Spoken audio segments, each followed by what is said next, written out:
Are you looking for fast, easy ideas for using your 12 by 12 pattern paper or making Christmas cards? Hi, I'm Jess from JessCrafts.com and I'm here to help you make the most of your crafty supplies and time. So let's get making. Today I have 12 by 12 paper busting template for slimline cards number 5, which means there are 4 other ones already available at JessCrafts.com. I will have a whole series of 10 that I will be sharing over the coming weeks and months here on my channel. If you wanted to just get all of them in one go, they are available in the Etsy shop though. Today we're going to make 4 slimline cards with 1 piece of 12 by 12 pattern paper and no scraps. So you get to use the entire piece and not have anything left over to deal with and get 4 beautiful cards. So it's also a super fast and easy sketch. There's not many cuts in it, but it does have a die cutting element for some interest. I'm using a double-sided piece of paper from Simple Stories. It is their Simply Vintage Holly Jolly paper. I'm going to cut them into 3 by 12 inch strips as per the sketch. So there's a 3 by 12 inch piece here, and that's what you use for 1 card, and then we're going to cut it down further than that. So I'll measure from the side there, so from 12 to 9 to 6, and then 3, and then each one of these makes 1 card. So we're going to take this 3 by 8 piece and we're going, sorry, this 3 by 12 piece and cut it to 3 by 8. And then we have our second large piece. From this point forward, we need to go in with our die cutting to finish it off. So I'm going to be die cutting a circle. I suggest a 2-inch diameter. You don't have to follow that exactly. I'm going to use nesting circle dies from Hero Arts. So I've picked 1 for the circle that I will cut out of the patterned paper, and then the other one I'm going to cut out of my cardstock matte color. I'll probably use red for the cardstock mattes for this one because there's some red in the paper, but it's not, the green is the more dominant color. And I want to keep this, my goal with this card is to be very gender neutral. I think it's really easy to create cards that lean more towards like the feminine side, but I like to make sure I create a variety of cards. So I think that also, like, there's a lot of organizations, and you can find a list of organizations on JessCrafts.com, but they serve seniors. So I think sometimes having some of those like vintage collections with nostalgia, I would hope that, you know, maybe that's appealing to those communities as opposed to some of like the kid stuff I like to use too, because a lot of organizations serve kids. But of course, everybody can like everything. And I'm not trying to say that like you need to use any certain thing for different people.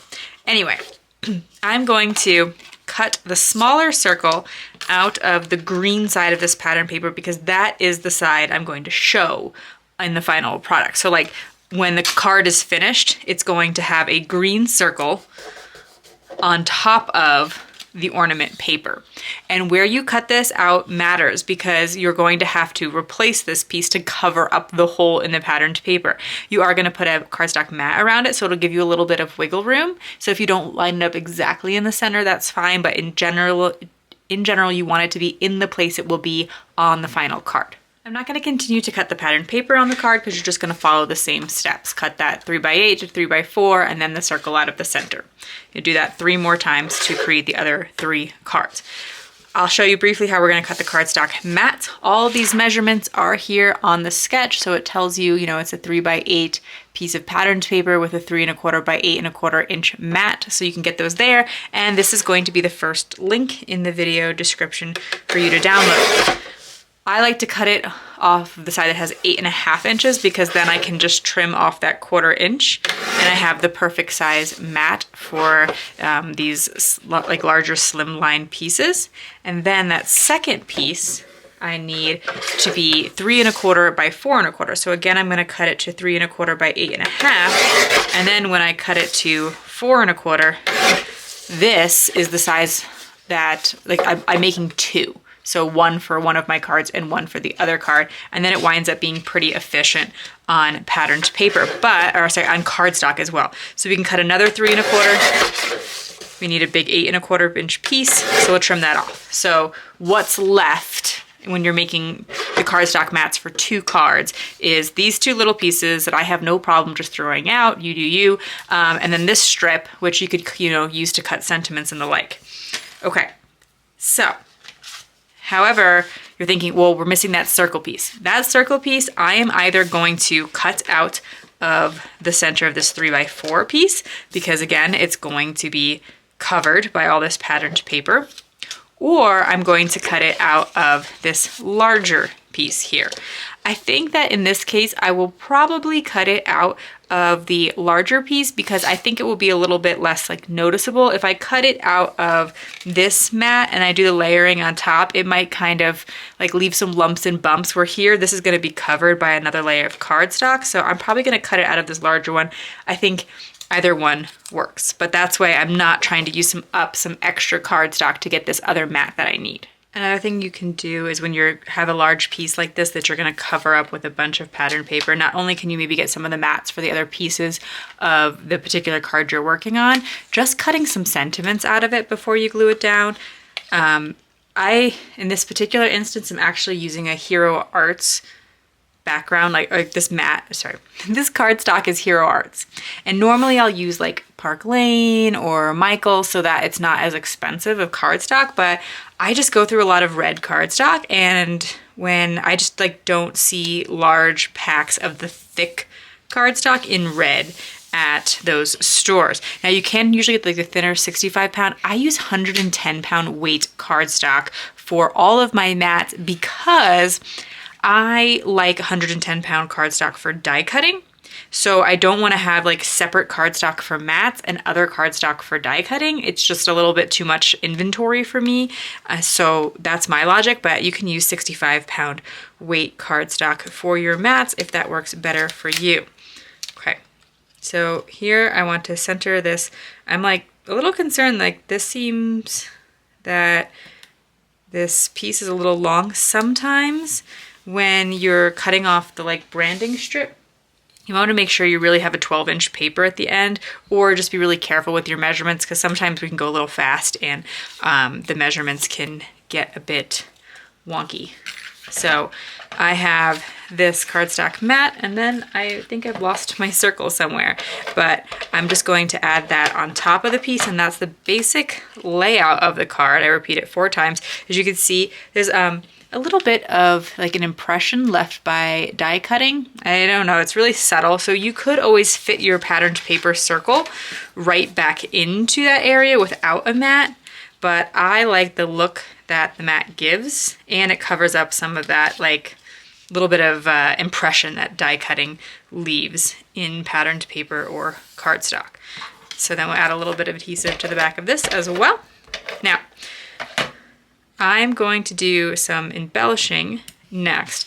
I don't intend to use this fa la la here on this card. I think that I'd have to put it on top of the ornament paper, and then it would get a little bit busier than I want it to be, but I think this will be a great sentiment for a future Christmas card. I just wanted to give a brief comment on storage in case it's helpful to anyone. So this extra fa la la die, I would probably store this extra die cut right in the bag with the dies. I use zip top bags to store my dies, but a lot of even like the stamp pocket systems and stuff, they will like fold over so you don't have to worry about little pieces like this falling out. I think it's more helpful to go, you know, when you're looking through your dies, you think, oh, fa la la will look cute for this, and see what you have versus trying to store it somewhere else. But you can think about what works best for you. That's just my personal, that's how my brain would think about it.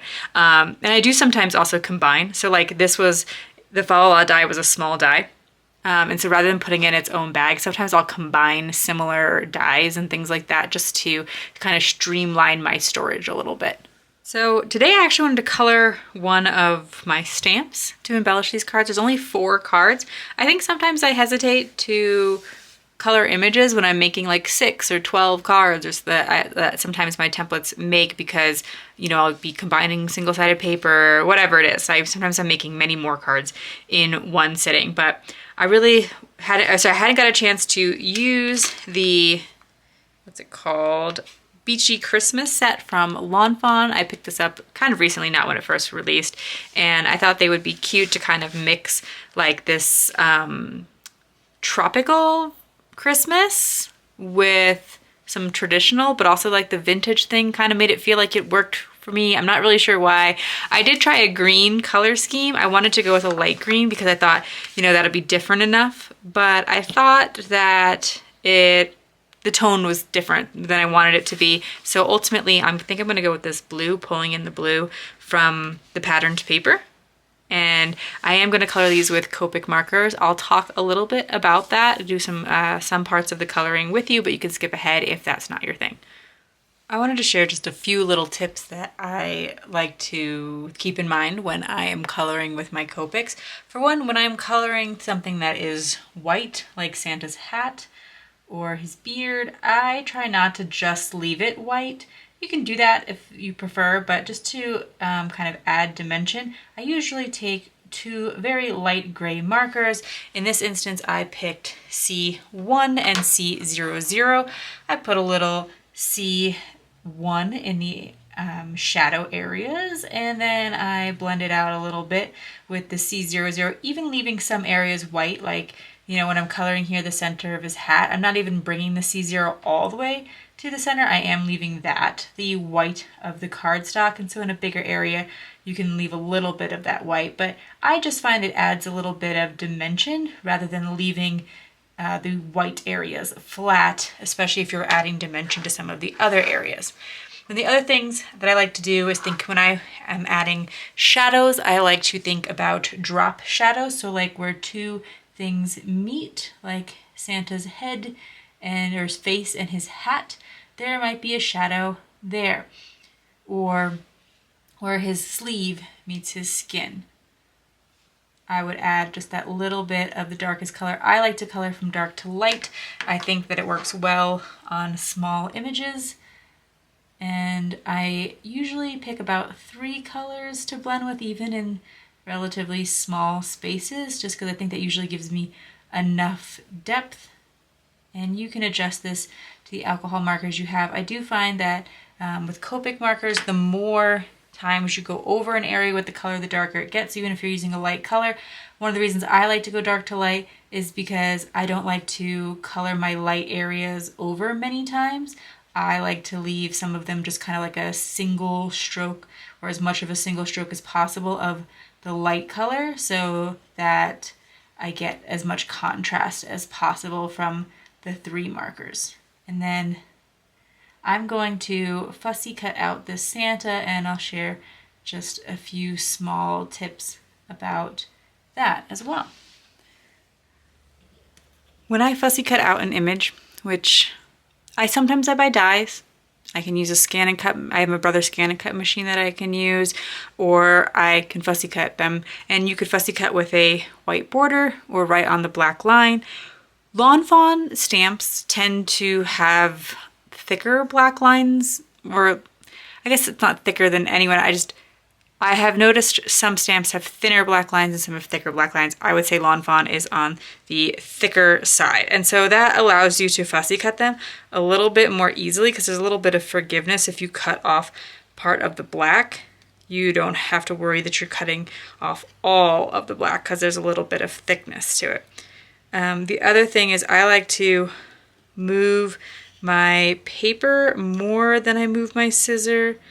I find that keeps it in the sharp area of the scissor.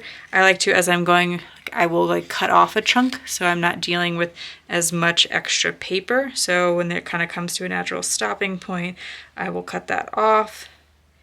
And it's definitely a little trickier to fussy cut on camera because I'm trying to pay attention to the focus and all that. But if you take your time, you can get a pretty good job of getting close to all those lines. And then my next suggestion helps if you have any errors. So if you have a little bit of white showing, which here I absolutely do, I can go back in and try to cut that out a little bit. And I probably would, especially like right there by the little like puff ball on his hat. That's pretty big piece of white.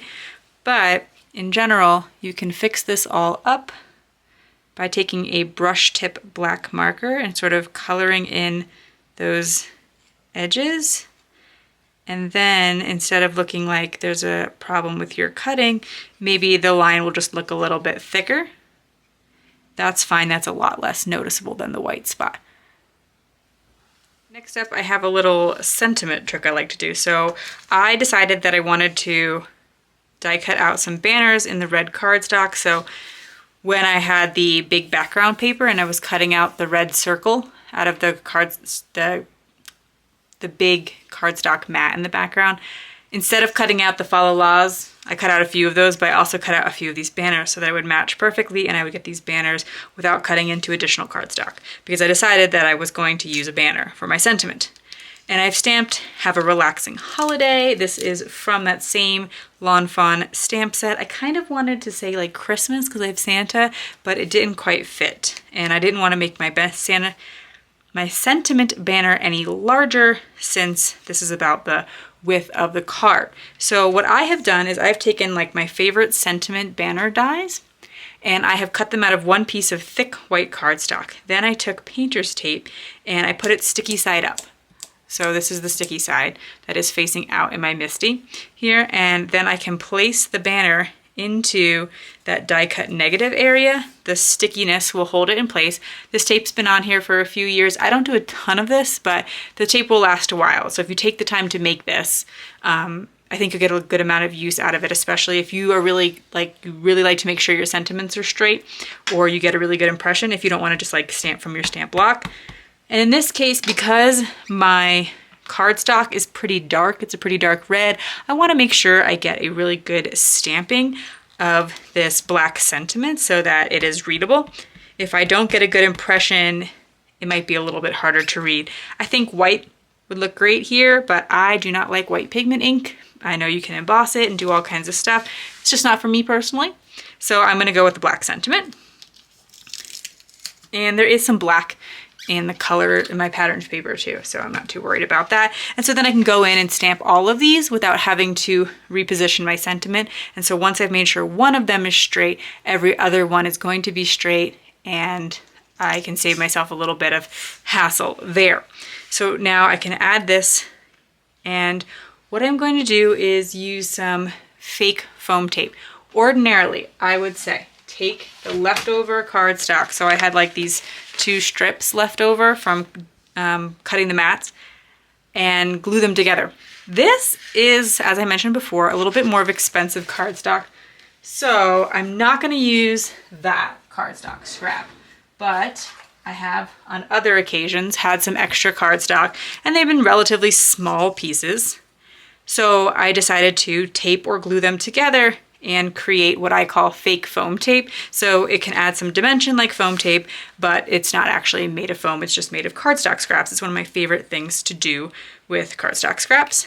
And I'm gonna cut some little chunks of those. You can glue or otherwise adhere them to the back of your sentiment or, you know, your characters. I probably will lay the characters flat and pop up the sentiment so that they can interact, and I'll show you that design decision in just a moment. Kind of explain why I like that idea. Okay, so now I have my, it does take a little more time like to make this fake foam tape as opposed to using actual foam tape, and for things like shaker cards, I kind of prefer actual foam tape, but I like that this gives kind of a subtle dimension. You can make you can glue together as many layers as you want to make it as thick or as thin as you want to. And because this is actual liquid glue, I actually have to hold it there for a second. Sometimes I forget that. Okay, and then we have our Santas. As you can see, the green one, he's perfectly cute, but I just felt like he kind of stood out in a way that I wasn't intending. You can kind of hold on to his surfboard there, but I like the blue Santa just a little bit better. I think he kind of matches the card a little bit more, and so we'll glue that flat onto there and tuck it behind the sentiment so they're kind of interacting with each other. I think in general, if you can get your different elements of your card to interact, like layering them on top of each other, having your sentiment touch your other embellishments, it just tends to look a little bit more like cohesive and in a grouping. So that's my logic there.